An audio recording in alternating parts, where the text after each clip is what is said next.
Well, good morning, everyone. I just wanted to give you guys a quick update on the tropics. I know a lot of you are probably starting to see in the news media a lot of things about the tropics. If you're watching the Weather Channel, if you're watching Fox Weather, or if you're watching your local television programs, especially if you live along the Gulf Coast or the Atlantic coast. So I want to talk about that.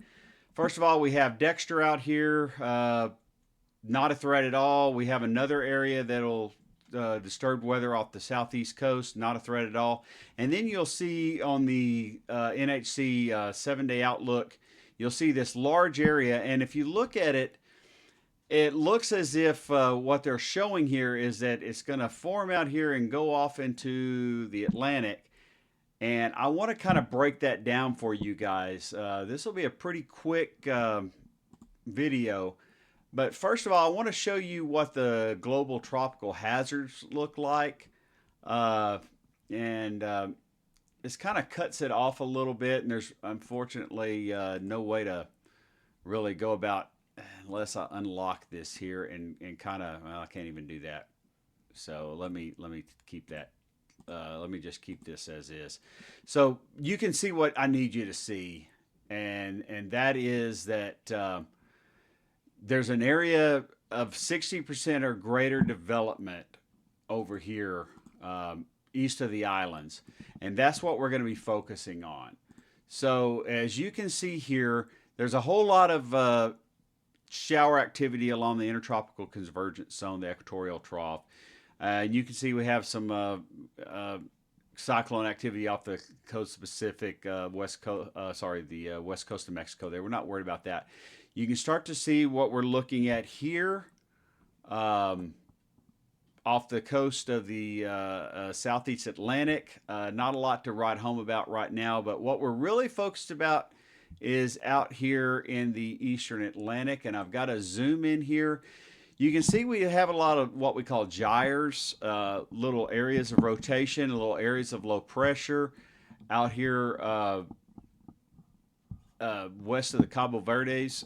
We have one sitting right here. We have one sitting right here. We have another one over in here coming off the coast. Now, let me show you the evolution of these over the next 7 to 10 days.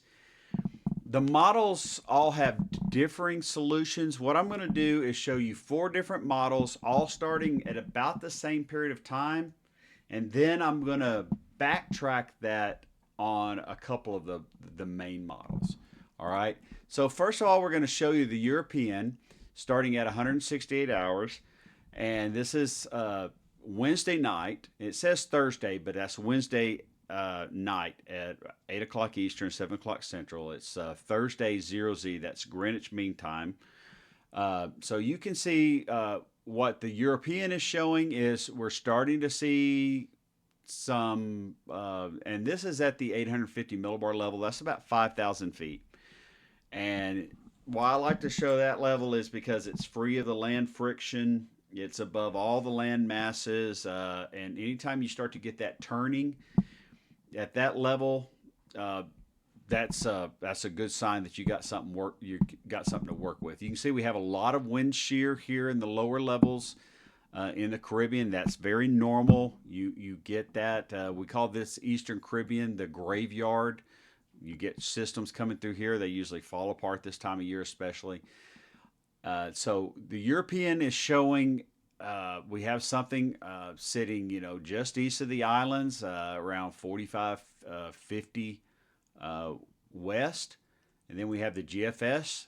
You have something there, but you can see it has spun up something, and we'll look at this, okay? It has spun up a piece of energy that is going to be a fish storm, and you see what the NHC is doing. They're probably buying off on that, and I'm not saying they're right or wrong, okay?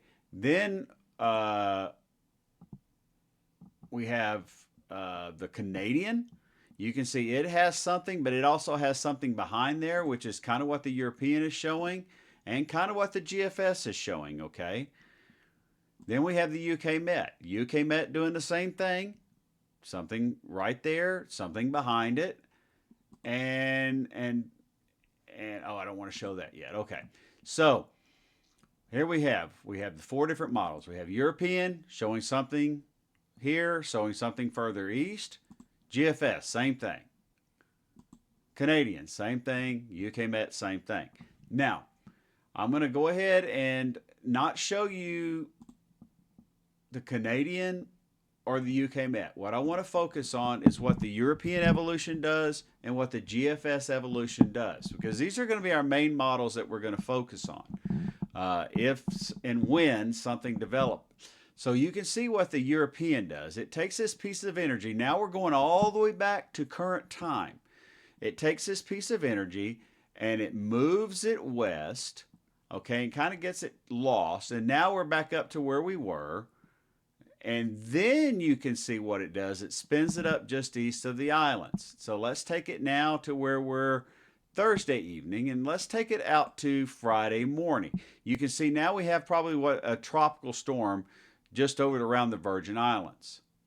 So let's take now the GFS back and let's see what happens. You can see we have Dexter up here in the North Atlantic.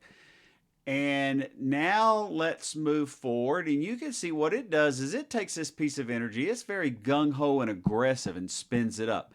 I don't necessarily buy that. And let me show you why. Let me open up another window here, and let me go. I'm back to the European, and let me show you the wind speeds out here. Okay. See, we have a little bit of shear. We're talking in the order. We have an upper level low, some troughiness. When the GFS is spinning this thing up out here east of the northeast of the islands, we have probably a tropical depression or tropical storm out here in 60 hours or so. See, that's Saturday morning.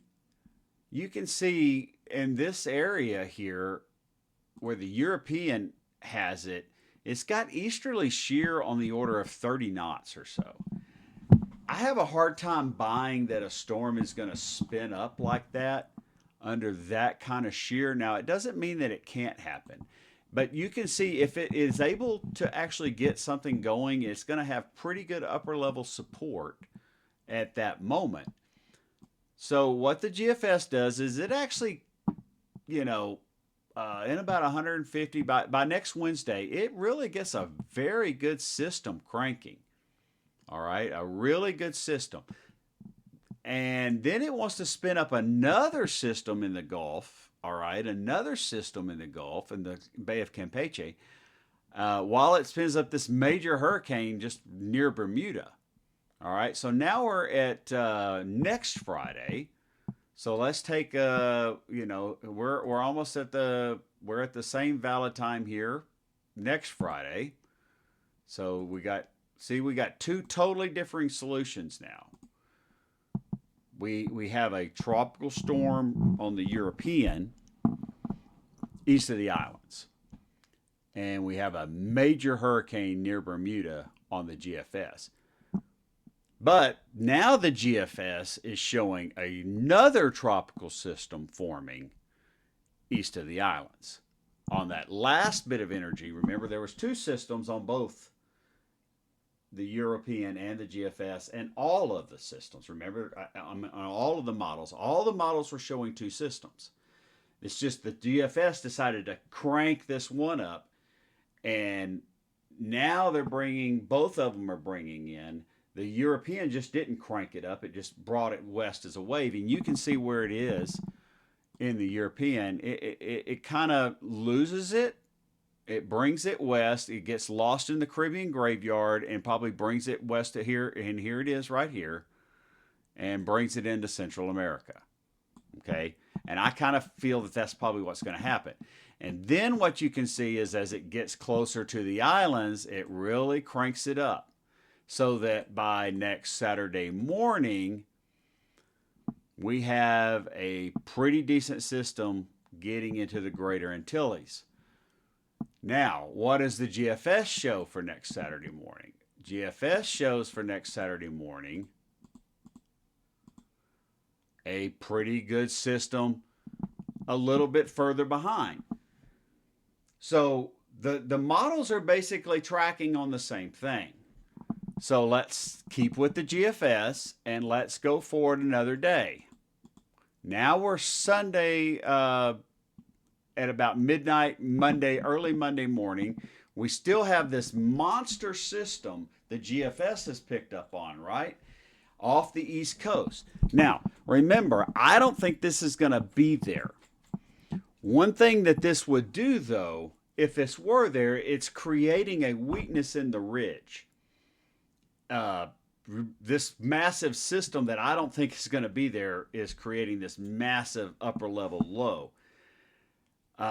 If this is not there, then the European would be correct. So remember, we're now at 270 hours. So let's now go out 270 hours. Go back. And now we have probably a hurricane over Cuba. You can see we have a little bit of troughing, but now we've got this big ridge over the Tennessee, Ohio Valley area. And you can see that we also have one same plot over the GFS. This is very worrisome because both of these models are showing this, and if we were to be able to look into the future, the reason why I'm not showing these other two models is because they just don't go out this far. So there's no sense in going and looking at something they can't see, right? So now let's keep going. We're in the GFS. Let's keep going. And you can see now we're at 300 hours on the GFS.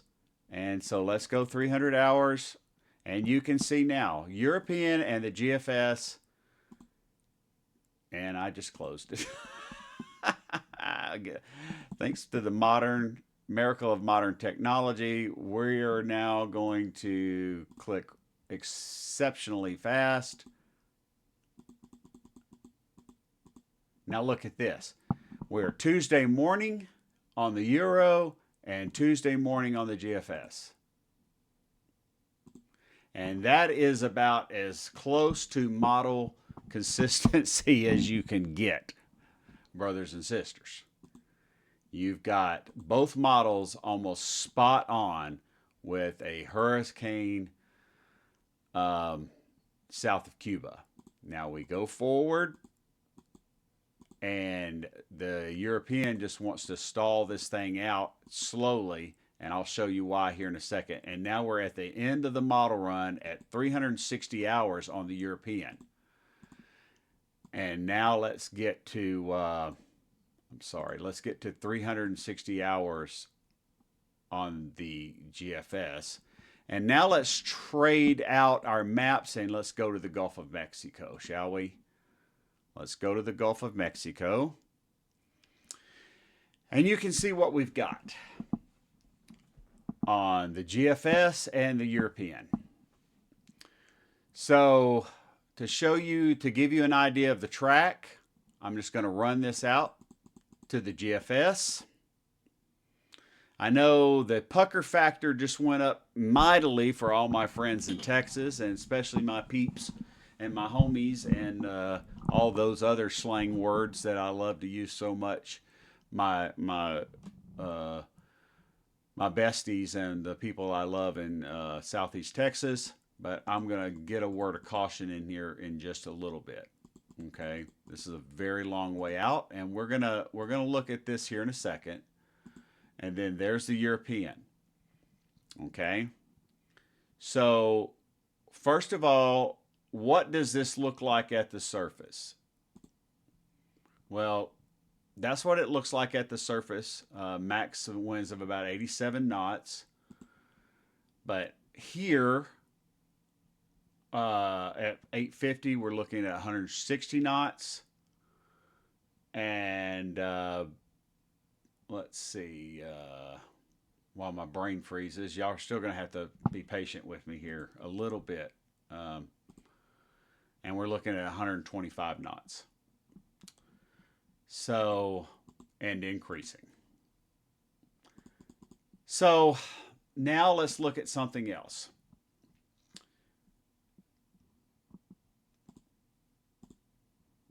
One of the worrying things here is what I see as I look at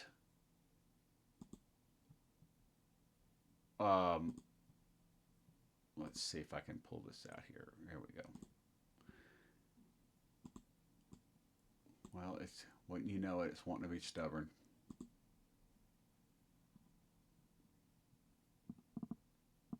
There we go. Okay, one of the worrying things I see here is what's happening with the upper level heights. So all of this deep red is height anomalies, and what you see here in the long term is a definite shifting pattern for these heights to put a ridge over the Tennessee Valley and the southeast. And what that necessarily does is it tends to drive these storms towards the west. As we look towards the basin, all right, as we look towards what the basin is, and that means what is this going to do long term track wise? Well, you can see that we have a lot of ridging to the north of it, pretty much uh, throughout the lifespan. There is a chance if we have if it will strengthen east of the islands quickly, it could hit a break. I don't think that's going to happen because none of the modeling shows that that's happening. Right? It shows that it won't strengthen until it gets around here. But you can see what happens here is we have a ridge off the southeast coast. And then as it continues to strengthen, that ridge continues to strengthen. So much so that by the time this system finally gets into the Gulf, then we have ridging to the north of it. This tells me that our main focus for anything that develops should be geared more towards the panhandle of Florida and westward. If something develops, now listen very carefully, if something develops near the islands or westward, if we can get these systems to develop in the main development region, then we're probably looking at a fish storm. The longer it takes to develop, the slower it takes to develop, then we're looking at a further west landfall. So, real quick, let's look at the water temperatures and then we'll call it a day. So, our water temperatures, we are looking at pretty warm, but water temperatures alone won't do it. You can see we have pretty low heat content until we get to the islands. And then once we get into the Caribbean Sea, it is off to the races. We have the loop current, and then very troubling is that as you get towards the coast of Texas especially, we have very, very, very warm ocean heat content. Think of this as high octane fuel.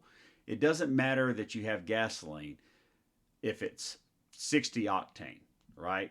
If it's 50 octane, it'll still burn, but if it's 100 octane, it burns great. So I want you to think of it in terms of that. I will definitely continue to keep you guys updated on this situation. As I won't be giving out an update every day, but I wanted to give you guys something to look at as we head towards the weekend. And as the situation warrants, I will keep you guys updated.